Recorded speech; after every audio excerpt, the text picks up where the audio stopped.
बड़े बंगले की छोटी बहू रानी। जानकी बारीक सुई से चादर पर कढ़ाई बिठा रही होती है, तभी लक्ष्मी आती है। माँ चलिए खाना खा लीजिए, खाना बन चुका है। बेटिया जरा देख तो ये चादर कैसा लग रहा है, तुझे पसंद है? हाँ माँ, ये चादर बहुत सुंदर लग रहा है। आपने कितने सुंदर फूलों की कढ़ाई बिठाई है, पर ये किसके लिए है? बेटिया ये चादर मैंने तेरे खातिर बनाया है। थोड़े दिनों में तू बड़े बंगले की बहू बन जाएगी। ज्यादा कीमती चीज देने की तो हमारी क्षमता नहीं, पर दहेज में देने को थोड़ा बहुत कुछ तो जोड़ना होगा। जानकी एक बक्से को खोलती है जिसमें कुछ साड़ियां रखी थी। जानती है लक्ष्मी बिटिया, ये एक एक साड़ी मैं सालों से तेरी शादी के लिए सहेज रही थी, पर हमेशा सोचती थी कि इतनी गरीबी देखकर कौन हमसे रिश्ता जोड़ेगा। पर भगवान ने तेरी जोड़ी इतने अच्छे घर द्वार में लगाई है कि तू खुश रहेगी। जहाँ एक तरफ जानकी अपनी गरीब बेटी का रिश्ता बड़े बंगले में लगने को लेकर खुश थी, वहीं बड़े बंगले में अलग ही मंजर छाया था। खूब बड़ा सा बगीचा, चमचमाता झूमर, महंगी सोफे पर वसुंधरा देवी ठाट बाट से बैठी हुई थी। देखिए पंडित जी, वैसे तो हजारों लोग हमसे रिश्ता जोड़ना चाहते हैं, लेकिन साज समाज नाम की भी कोई चीज है और रिश्ता भी अपने बराबरी वालों में जचता है। इसीलिए मैं अपने छोटे बेटे के लिए बड़े घर की लड़की ढूंढ रही हूँ जो मेरे बड़े बंगले में मेल खाए। अरे वसुंधरा जी, मुझे आपकी पसंद नापसंद का अच्छे से पता है, इसलिए मैं एक से बढ़कर एक बड़े बड़े घरों से रिश्ते लाया हूँ। तस्वीर देखकर आप रिश्ता कट नहीं कर पाएंगे। ये देखिए, शिप्रा नाम है, माँ बाप की इकलौती लड़की है। कई मकान जमीन जायदाद इसके नाम से कर रखा है। यहाँ से आपको खूब भर भर के दहेज मिलेगा। लड़की देखने में तो खूब सुंदर और मॉडर्न भी है ना मालिनी बहू? जी मम्मी जी, इसकी जोड़ी देवर जी के साथ बिल्कुल परफेक्ट लगेगी। पंडित जी, मुझे ये लड़की पसंद है, आप इसी से बात चलाइए। मेरे बड़े बंगले की छोटी बहू यही बनेगी। तभी देव और बड़ा बेटा अशोक बिजनेस ट्रिप से लौट आते हैं। हाँ जी, आ गए आप, बहुत ही अच्छे मौके पर आए हैं। ये देखिए, मैंने हमारे आदर्श के लिए लड़की पसंद की है। देव जी, बिल्कुल आपके बड़े बंगले के बराबरी वाले लोग हैं। इतना दान दहेज मिलेगा कि लोग बस देखते रह जाएंगे। क्षमा कीजिए पंडित जी, मगर ये रिश्ता नहीं हो सकता, क्योंकि मैं मेरे छोटे बेटे का रिश्ता तय कर चुका हूँ। इतना सुनते ही पंडित जी उठकर चले जाते हैं। देव जी, कितना अच्छा रिश्ता घर चलकर आया था और आपने इतने अच्छे रिश्ते को काट दिया, और आपने खुद आदर्श का रिश्ता तय कर दिया। एक बार मुझसे पूछा भी नहीं। क्या मेरा कोई अधिकार नहीं? वसुंधरा, मैंने हमारे आदर्श के लिए मेरे दोस्त की बेटी लक्ष्मी को पसंद किया है। वही इस घर में छोटी बहू बनकर आएगी और हमारे घर को जोड़ कर रखेगी। लक्ष्मी? उस रामू की गरीब लड़की? देखो जी, मुझे नहीं पता तुमने क्या देखकर उसे पसंद किया। मुझे वो लड़की नापसंद है और मेरे जीते जी वो इस बड़े बंगले की छोटी बहू हरगिज नहीं बनेगी। तो मेरा भी फैसला सुन लो वसुंधरा, इस घर की छोटी बहू यदि कोई बनेगा तो वो मेरे दोस्त की बेटी लक्ष्मी ही बनेगी, क्योंकि मैं जुबान दे चुका हूँ और मुझे यकीन है तुम मेरे फैसले का सम्मान करोगी। देव अपना फैसला सुनाकर कमरे में चला जाता है। खराब माहौल का फायदा उठाते हुए मालिनी आग में घी डालती है।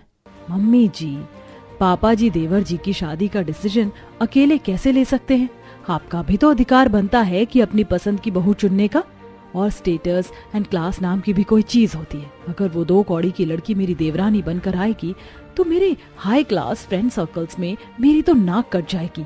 मालिनी बहू, तू तो जानती है तेरे ससुर जी के फैसले के आगे मेरी एक नहीं चलेगी, लेकिन वो गरीब लड़की क्या सोचकर बैठी है कि मेरे इस बड़े बंगले की बहू बनकर राज करेगी?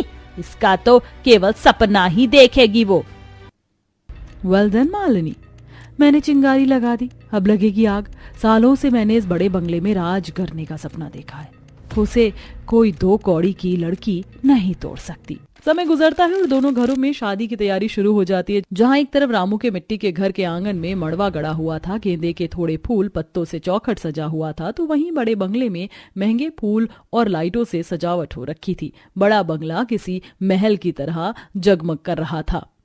अरे भैया, चौखट पर थोड़ी और ज्यादा फूल लगाइए, और ये गेंदे के फूल बिल्कुल भी नहीं चलेंगे। यहाँ पर गुलाब से डेकोरेशन होगी। मेन गेट का लुक अच्छे से हाईलाइट होना चाहिए। अरे भैया जी, आप बिल्कुल चिंता मत कीजिए, आपके बड़े बंगले को हम खूब अच्छे से डेकोरेट करेंगे।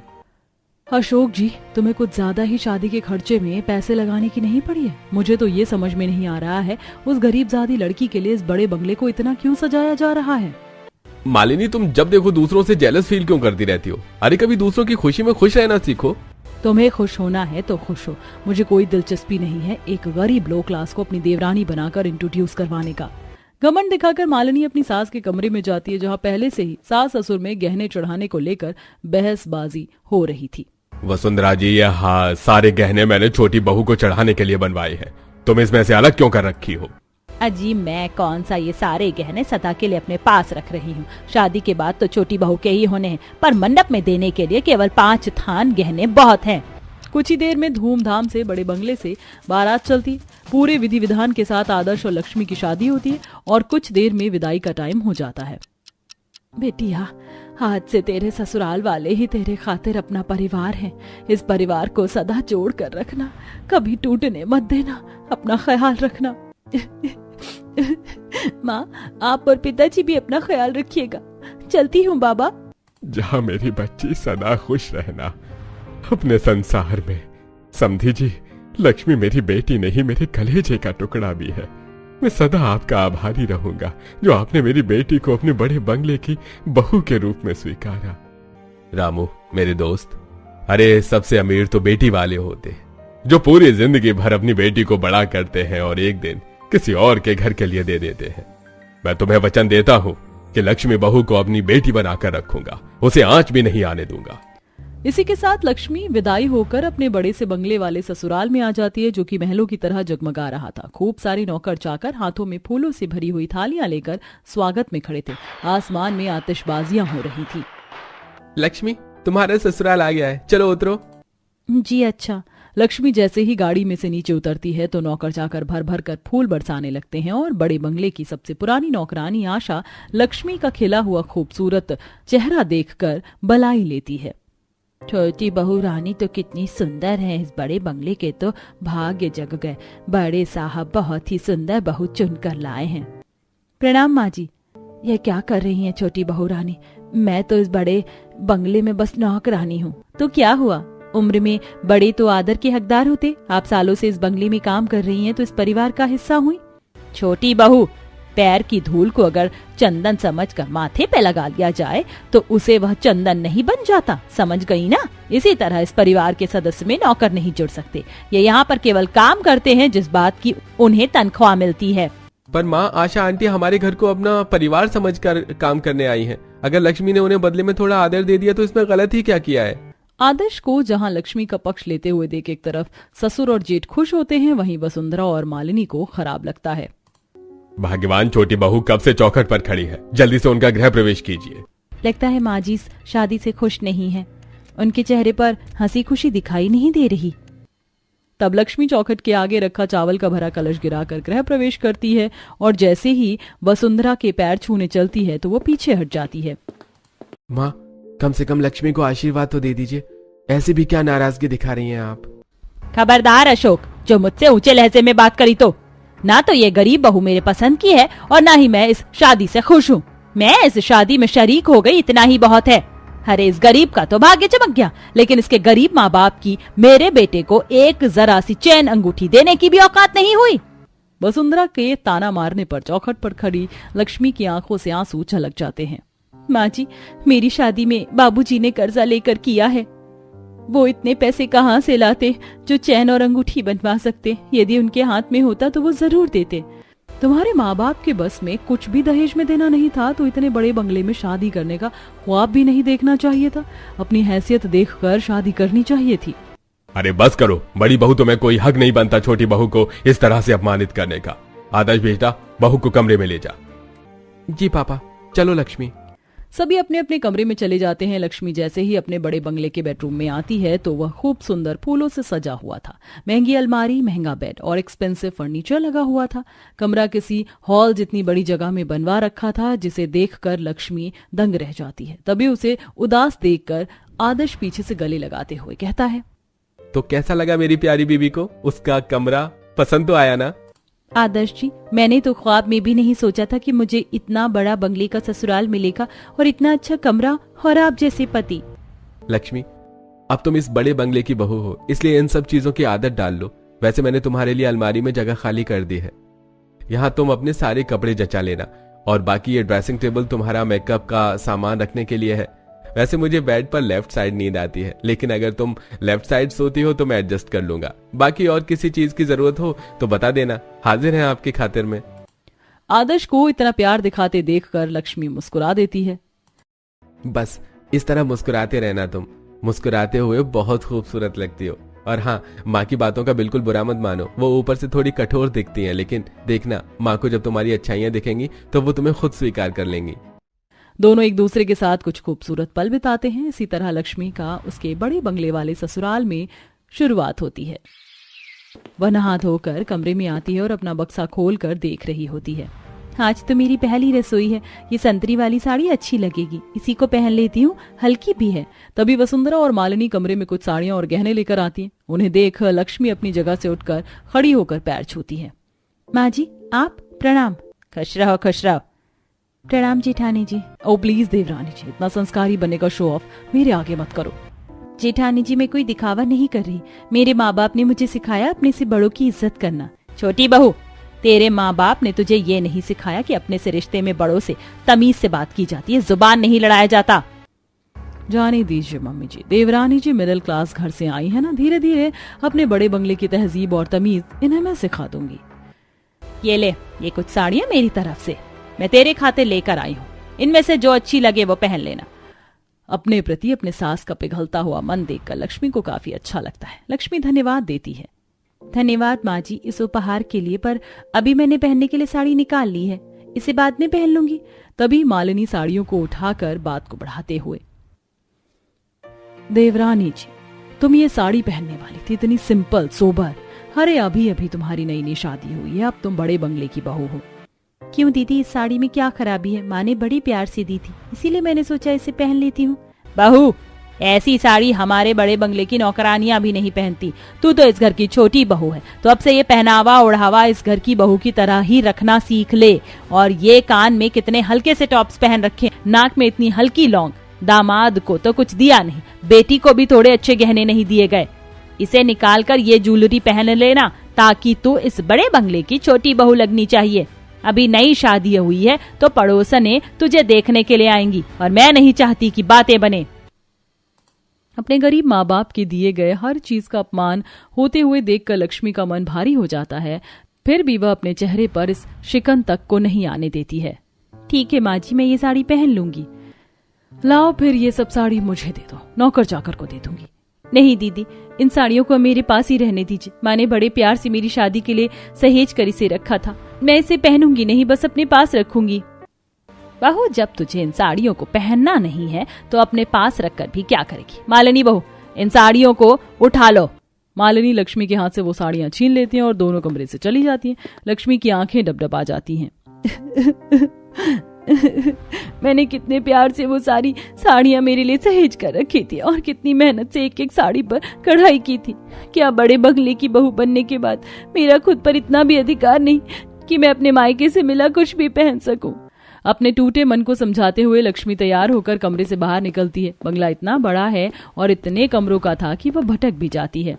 इतनी देर से मैं रसोई ढूंढ रही हूँ, अभी तक रसोई नहीं मिली। इतने बड़े बंगले में इतने सारे कमरे बना रखे हैं कि मैं तो बार बार भटक जा रही हूँ।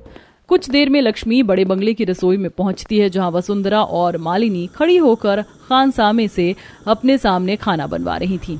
खाने में तेल का खास ध्यान रखना, किसी भी चीज में एक्स्ट्रा तेल नहीं होना चाहिए। और हाँ, खीर प्योर दूध की बनेगी और ये सारे ड्राई फ्रूट डाल देना। जी बड़ी बहू। माँ जी, जेठानी जी, आज ससुराल में मेरा पहला दिन है, इसीलिए पहली रसोई तो मेरी होनी थी। फिर आप लोग इनसे खाना क्यों बनवा रहे हैं?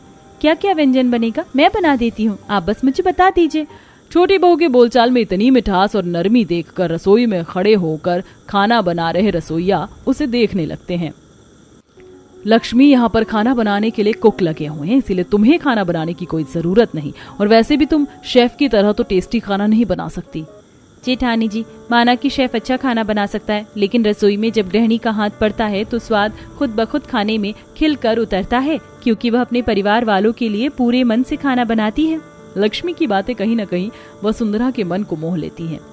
मानना पड़ेगा, भले मेरी छोटी बहू गरीब है, लेकिन इसके अंदर गुण तो है। छोटी बहू, जब बावर्ची खाना बना देंगी तो तू बस सब चीजों में चम्मच चला देना, पहली रसोई की रस्म हो जाएगी। तभी गर्म दूध रसोइया के हाथ पर गिर जाता है, जिससे हाथ जलकर लाल हो जाता है।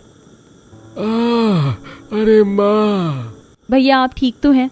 लक्ष्मी जल्दी से ठंडे पानी में रसोइया का हाथ डालती है और किसी परिवार के सदस्य के जैसे परवाह करती है। भैया आप बस थोड़ी देर और हाथ डालकर रखिए, हाथ में ठंडक आ जाएगी तो जलन नहीं होगी। तभी मालिनी कुक पर कुड़कुड़ाने लगती है। राजेंद्र तुम्हारा ध्यान कहाँ था? इतना सारा दूध बर्बाद कर दिया और खाना भी रेडी नहीं हुआ, अब मीठा कौन बनाएगा? अरे बड़ी भाभी मैं बना दूंगा मीठा, बस थोड़ी जलन कम हो जाने दीजिए। राजेंद्र भैया आप चिंता मत कीजिए, आपकी जगह मीठा मैं बना दूंगी, आप जाकर आराम कीजिए। तुम बनाओगी मीठा? अभी तुम्हें आए हुए एक दिन भी नहीं हुआ, कैसे परख करोगी कितना मीठा डालना है, कितना दूध डालना है और कितनी खीर बनानी है? जेठानी जी मैं बना लूंगी। लक्ष्मी की बात पर भरोसा करते हुए वसुंधरा उसे एक मौका देती है। बड़े ही मन से लक्ष्मी सबके लिए खीर बनाती है, जिसकी खुशबू पूरे बंगले में भर जाती है और साथ ही बंगले के बाहर भी चली जाती है। जैसे ही पड़ोसनों की बारी आती है तो नौकर जाकर आते हैं।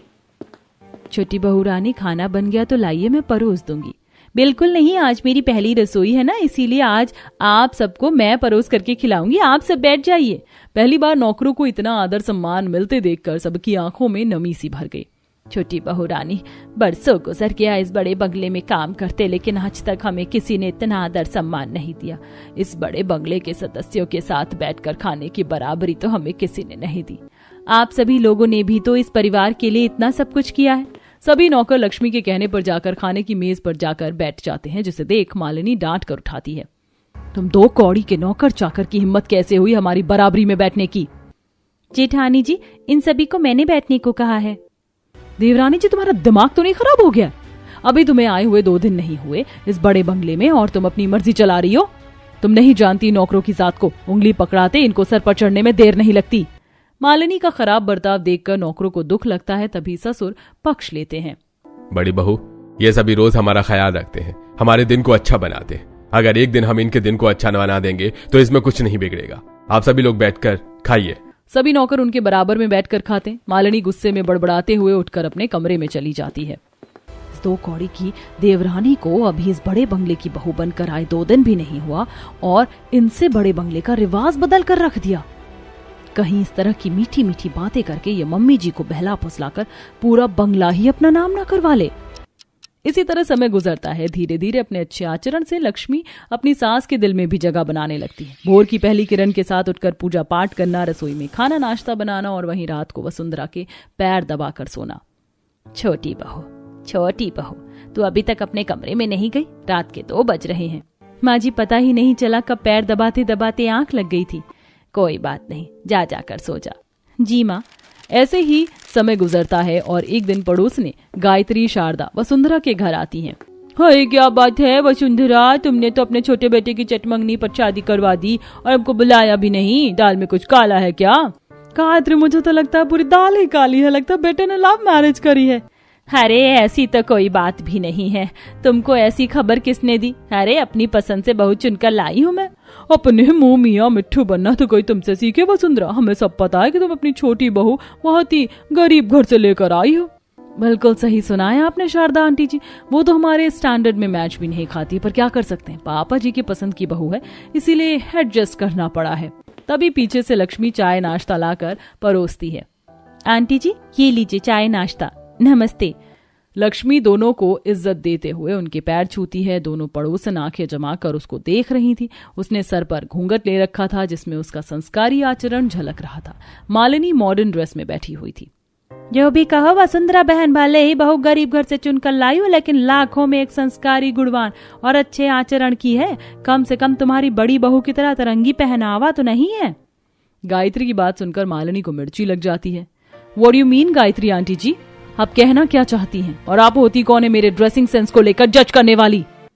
देख लिया मालिनी बहू, अपने ऊपर तुम्हें एक बात सुनना बर्दाश्त नहीं हुआ और अपने गरीब देवरानी को तुम अभी भर भर कर अपमानित कर रही थी, तब तुम्हें बड़ा अच्छा लग रहा था। इंसान को उतना ही किसी को नीचा दिखाना चाहिए जितना वो खुद सह सके। बाकी वसुंधरा, जाते हुए मैं एक ही बात कहूंगी कि तुम्हारे बड़े बंगले में भाग्य जगाने वाली बहू आई है, इसकी कदर करना। दोनों पड़ोसन चाय नाश्ता करके चली जाती है। उनके जाने के बाद वसुंधरा गुस्से में मालिनी को डांटती है। मालिनी बहू, ये क्या तमीज थी अपनों से बड़ों से बात करने की?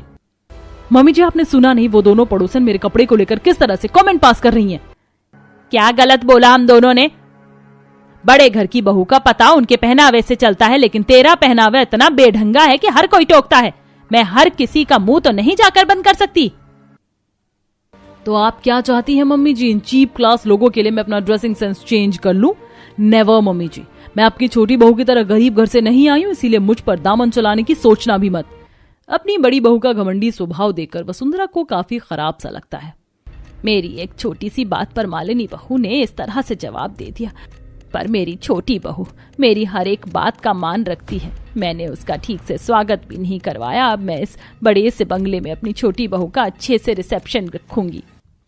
वसुंधरा लक्ष्मी को खुशी देने के लिए अपने बड़े से बंगले में उसकी रिसेप्शन रखती है, जिसके लिए वो बहुत ही एक्सपेंसिव जोड़ा बनवाती है और गहने भी बनवाती है। पूरे बंगले को सजाया जाता है। सुनो, ये पूरे बंगले में किस बात की सजावट हो रही है? बड़ी बहू रानी, मालकिन ने छोटी बहू रानी का रिसेप्शन रखवाया है, उसी की सजावट हो रही है। ये सुनते ही मालिनी जलन में आ जाती है और अपनी सास के कमरे में जाती है, जहां वो अपनी छोटी बहू को देने के लिए भारी एक्सपेंसिव लाखों का लहंगा और गहनों को देख रही थी। इतना एक्सपेंसिव लहंगा और ये ज्वेलरी मेरे होते हुए उस गरीब देवरानी के हाथ नहीं लगेगी। मालिनी कमरे में आकर वसुंधरा के आगे झूठा पछतावा करती है। मम्मी जी, मुझे माफ कर दीजिए, मुझे आपके साथ उस दिन इस तरह से पेश नहीं आना चाहिए था। मुझे उस बात का अफसोस है, प्लीज मुझे माफ कर दीजिए। कोई बात नहीं बड़ी बहू, गलती इंसानों से ही होती है। तुझे अपनी गलती का एहसास है, इतना ही बहुत है। माँ जी, आप ये देवरानी जी को देने जा रही है? मैं दे आती हूँ, आपको पापा जी बुला रहे थे। अच्छा ठीक है बहू। मालिनी उस एक्सपेंसिव लहंगे और ज्वेलरी को चेंज करके लक्ष्मी को एक मॉडल बैकलेस गाउन लेकर कमरे में आती है। लक्ष्मी, ये मम्मी जी ने तुम्हारे लिए भिजवाया है, इसे पहनकर रिसेप्शन के लिए रेडी हो जाओ, ये तुम पर खूब खिलेगा। लक्ष्मी जैसे ही उस ड्रेस को खोलकर देखती है तो असहज हो जाती है। जेठानी जी, ये ड्रेस तो काफी ज्यादा छोटी है, आज तक कभी ऐसी ड्रेस नहीं पहनी है मैंने। मैं तो इस घर की बहू हूँ, क्या मुझ पर ये जचेगा?